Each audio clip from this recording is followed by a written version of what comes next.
Jamani, unataka vitu vyako vikuendee vizuri, kila wiki oga maziwa, au mwezi ukiwa unaanza. Ukiona ya kila wiki yatakushinda, chukua kwa kila mwezi. Mwezi ukiwa unaanza, mwanamke oga maziwa. Mwezi ukiwa unaanza tarehe 1 mpaka tarehe 5, oga maziwa. Ukioga hivi maziwa, mambo yako hayawezi kurudi nyuma. Jua kila siku mchawi hapumziki. Kapito ya mchawi haishaki. Unaweza ukasema kule nilitoka wachawi. Mchawi haishaki kapito ya kukuwekea ili urudi chini. Yeye kila wakati kwa mganga. Mpenzi, oga maziwa, vitu vyako havitarudi chini. Vitu vyako havitarudi nyuma.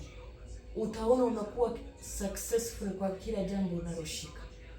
Mimi kila mwezi, mwanzo wa mwezi huwa naoga nini? Huwa naoga maziwa. Hata kizuri imenisaidia, naenda kusafisha hata nyumba yangu. Yamemwagika, my ancestor wamekubali. Mkaeni sana.